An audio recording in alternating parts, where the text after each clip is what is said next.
शांति। ये बहुत दुर्भाग्य की बात है कि आज प्रधानमंत्री जी ने देश के कुछ राज्यों के डिस्ट्रिक्ट मजिस्ट्रेट कलेक्टर से उनके जिले की कोरोना की लड़ाई में जो अच्छे काम हो रहे हैं उसको शेयर करने के लिए बैठक बुलाई और ममता बनर्जी जी जो बंगाल की मुख्यमंत्री हैं, आज उनका आचरण बहुत ही अशोभनीय रहा है। उन्होंने पूरी मीटिंग को एक प्रकार से डिरेल करने की कोशिश की, तो मीटिंग सफल ही नहीं हो। उन्होंने कहा कि सिर्फ भाजपा प्रदेश के डीएम्स को बुलाया जाता है मीटिंग के लिए, जबकि पूर्व में आंध्र प्रदेश के डिस्ट्रिक्ट मजिस्ट्रेट, छत्तीसगढ़, महाराष्ट्र, केरल आदि प्रदेश के भी जिलाधिकारी ने अपनी बात रखी है। और प्रधानमंत्री की सोच बहुत साफ है कि जो भी जिला और जिले के अधिकारी अच्छा काम कर रहे हैं, उनके अच्छे काम को देश में जानना चाहिए। ये तो अच्छी बात है। आज भी ममता जी ने अपने प्रदेश के डिस्ट्रिक्ट मजिस्ट्रेट थे 24 परगना जिले के, उनको बोलने नहीं दिया। कहा कि डीएम क्या जानते हैं, मैं जानती हूं उनसे अधिक। ये एक मुख्यमंत्री के द्वारा प्रधानमंत्री के द्वारा बुलाई गई मीटिंग में इस तरह का अशोभनीय आचरण करना, ये बहुत ही दुर्भाग्यपूर्ण है। और यह कोई ममता जी पहली बार नहीं कर रही है। पहले तो सवाल यह है कि ममता जी ने आज तक प्रधानमंत्री के द्वारा आहूत कितनी बैठकों में भाग लिया है। 17 मार्च को चुनाव के प्रचार में प्रधानमंत्री जी ने मुख्यमंत्रियों की बैठक बुलाई थी, जब महाराष्ट्र के कोरोना के आंकड़ों के आलोक में लगा कि देश में बताने की जरूरत है। वहाँ ममता जी नहीं थी। पहले भी प्रधानमंत्री ने जितनी बैठक बुलाई है, ममता जी एकाध छोड़ करके किसी में भी हाजिर नहीं हुई हैं। और इसके अलावे हमारे पास तो बाकायदे डेटा है कि 14 में पीएम के साथ इंफ्रास्ट्रक्चर की बैठक में ममता जी नहीं आई। लैंड बिल पर 2015 में ममता जी बैठक में नहीं आई। 2019 में नीति आयोग की गवर्निंग बॉडी में ममता जी ने भाग नहीं लिया। 2019 में वन नेशन वन इलेक्शन की बैठक में भी ममता जी ने भाग नहीं लिया, जो सीएम के साथ बुलाई गई। तो कहना यह है कि वो मीटिंग में प्रधानमंत्री के साथ भाग नहीं लेती और आज मीटिंग को डिस्टर्ब करना चाहती है। मैं ममता जी से एक सवाल पूछता हूं कि अगर भारत के प्रधानमंत्री भारत के सभी कलेक्टर से, जिलाधिकारी से उनके जिले में अच्छे काम किए कितने हैं उसकी जानकारी प्राप्त कर रहे हैं, इसमें क्या परेशानी है? ऐसा क्यों नहीं होना चाहिए? हमें मालूम है कि कई जिलों में अच्छा काम हुआ है। वो जिला में शासन किस राजनीतिक रंग का है, इससे नरेंद्र मोदी जी को मतलब नहीं है।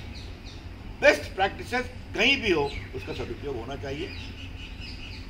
तो हमें लगा कि आज जो उनका आचरण हुआ है वो दुर्भाग्यपूर्ण है, वो शर्मनाक है और उसकी हम गंभीर रूप से निंदा करते हैं।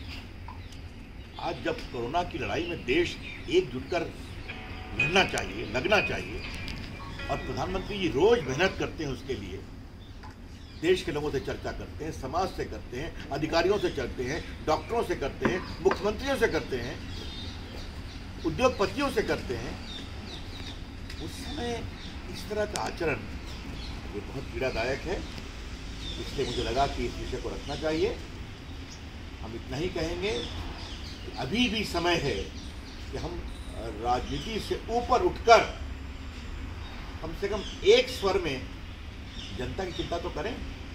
आज अच्छा समय है कि थोड़ा कोरोना का ग्राफ कम हो रहा है, प्रयास सफल हो रहे हैं और मेहनत करने की जरूरत है। इस समय एक स्वर हो ये बहुत जरूरी है। और ममता जी, मैं आपसे आग्रह करूंगा, आप कृपया कर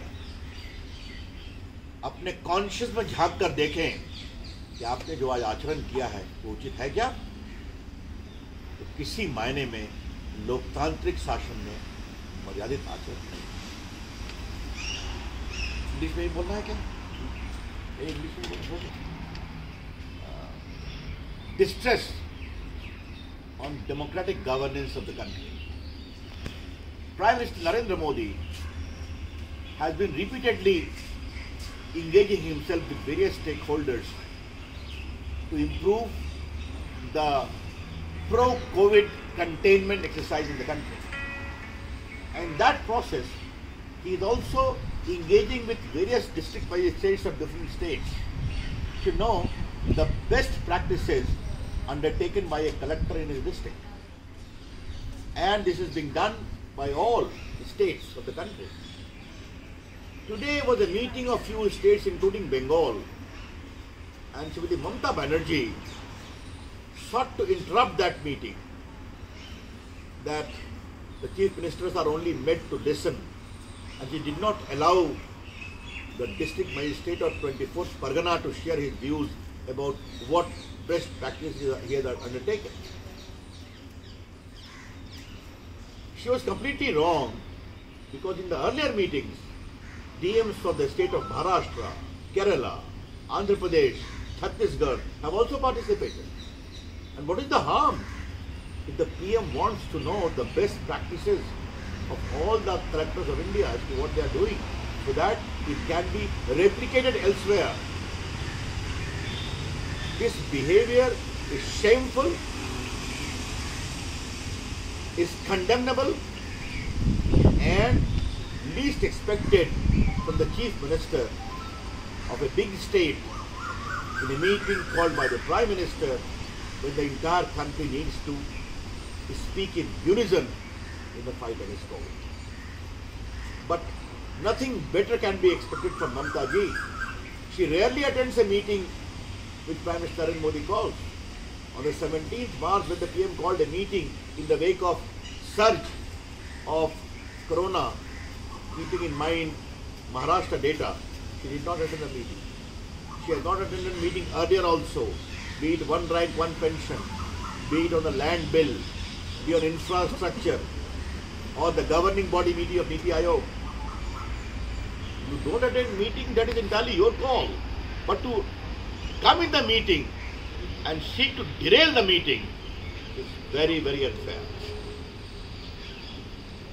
Obviously, something good would have emerged also for the state of Bengal.